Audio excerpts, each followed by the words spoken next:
Next we have David Goldsmith from Hatch. David is a senior consultant there. The title, Great Expectations, time to expect more, not less. And I used BI, but I could have said information, could have said your data, could have said your systems. But we've been conditioned by some expensive failures in installation and a whole lot of talk and dialogue inside the firm for a number of decades to constrain our expectations when we have a question and we can't get an answer.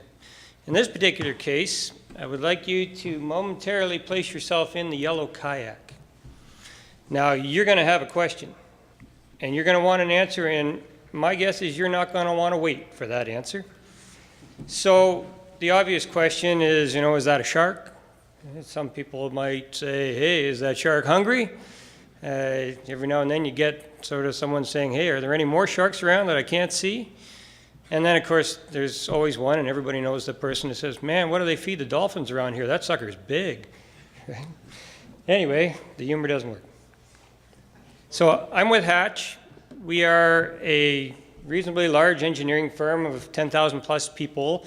We do mining and metals, energy, oil and gas, EPCM work around, and infrastructure. My job is quite interesting. Hatch has a core value of innovation, and the view within the company is that in order to provide the best value to our clients, we have to stay at the leading edge of engineering. And to do something like that, we partner with the F1 team, Williams, and other organizations like that that are leading edge engineering firms.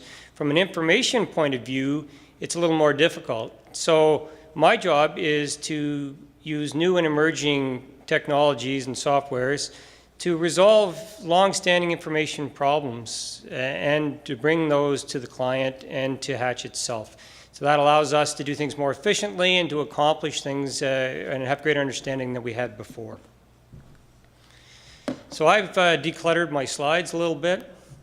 In this particular case, the culprit really comes down to your own data.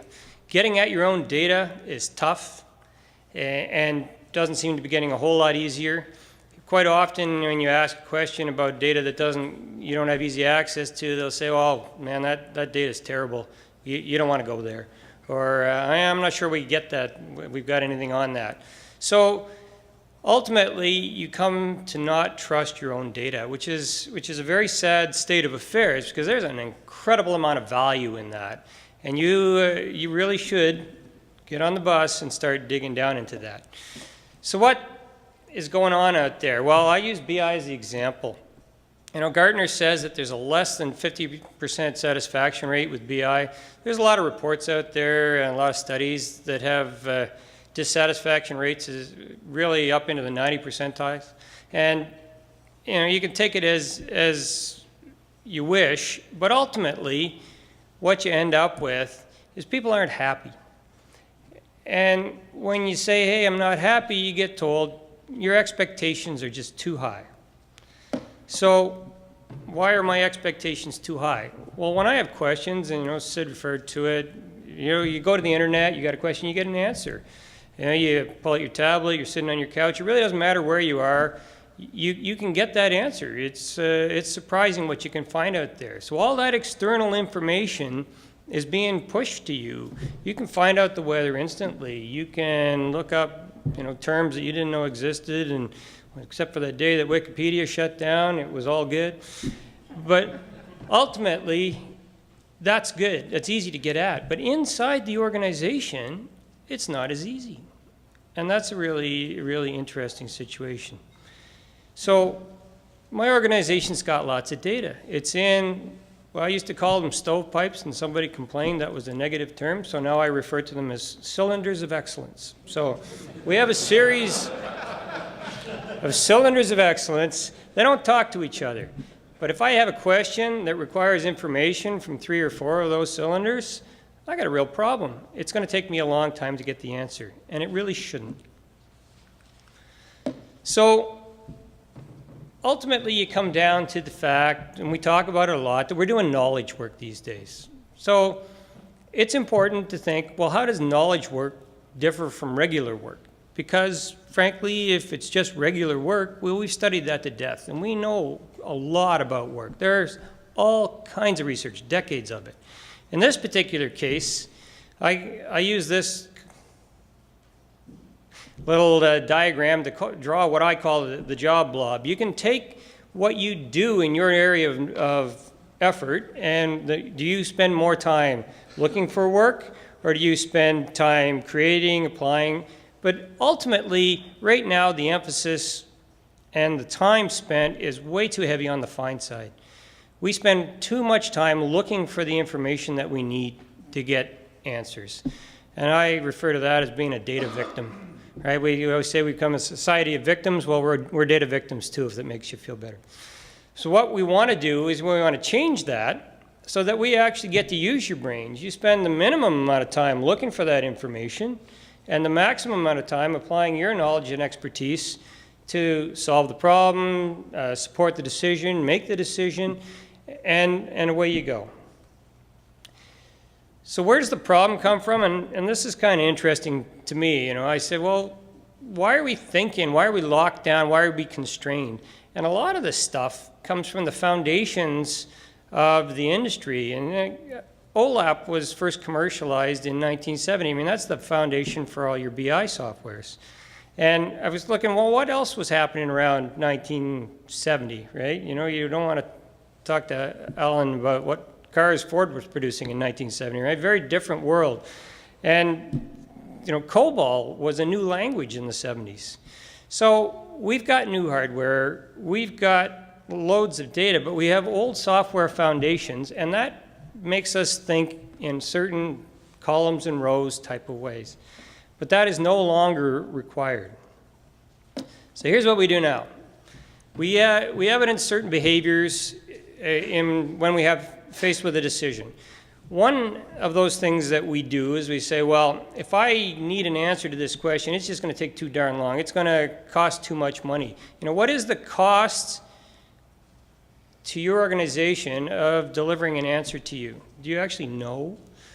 You know, we were working with a BI environment, and when you had an ad hoc query that wasn't in the warehouse and it wasn't in the cube, we figured it out. It was coming out around $180,000, $190,000 to get an answer to that question.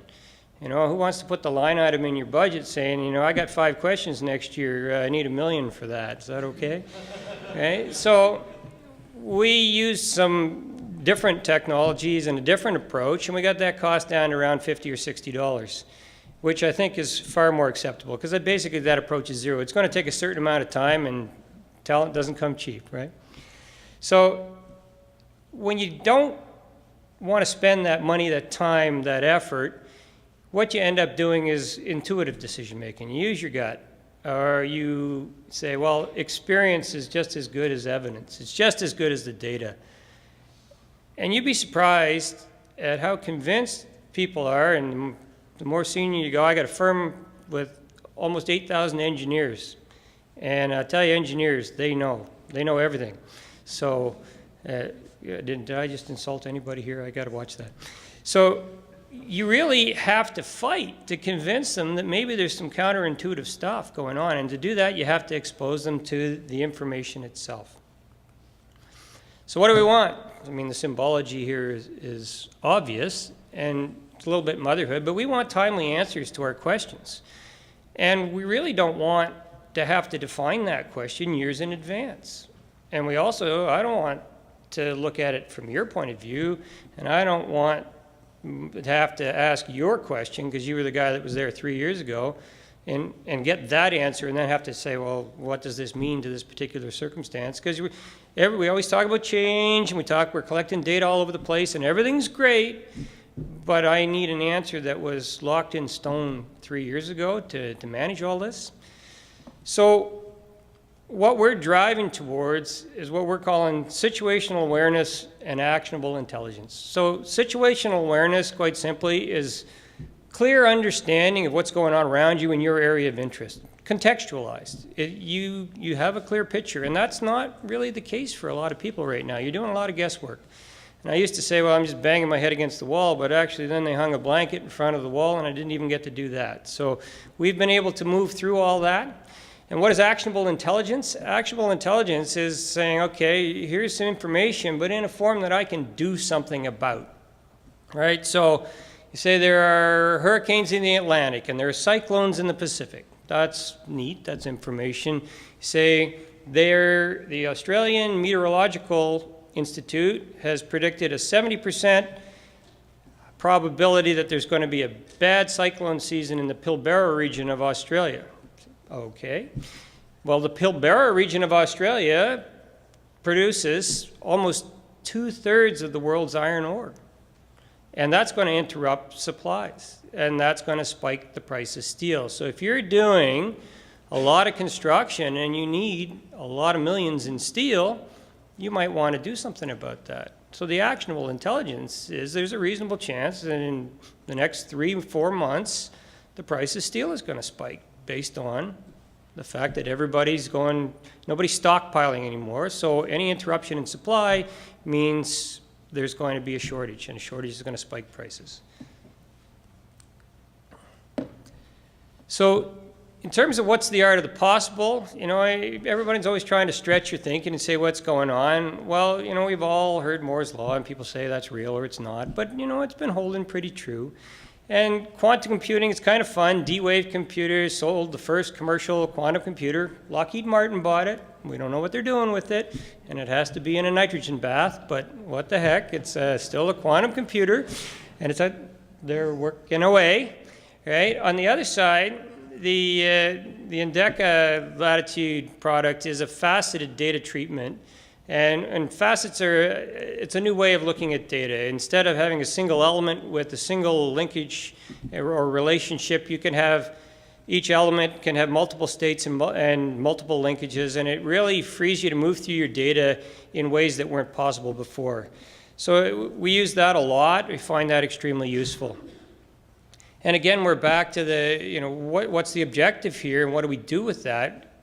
We want to move you away from intuitive decision-making and onto evidence-based decisions. And those evidence-based decisions are going to they're going to mitigate risk, and they're going to actually propel you forward. You can actually use this stuff to generate a strategic advantage for your organization now. We've moved back into that. I would contend we've moved back into the area where information technology is no longer table stakes. You can generate advantage.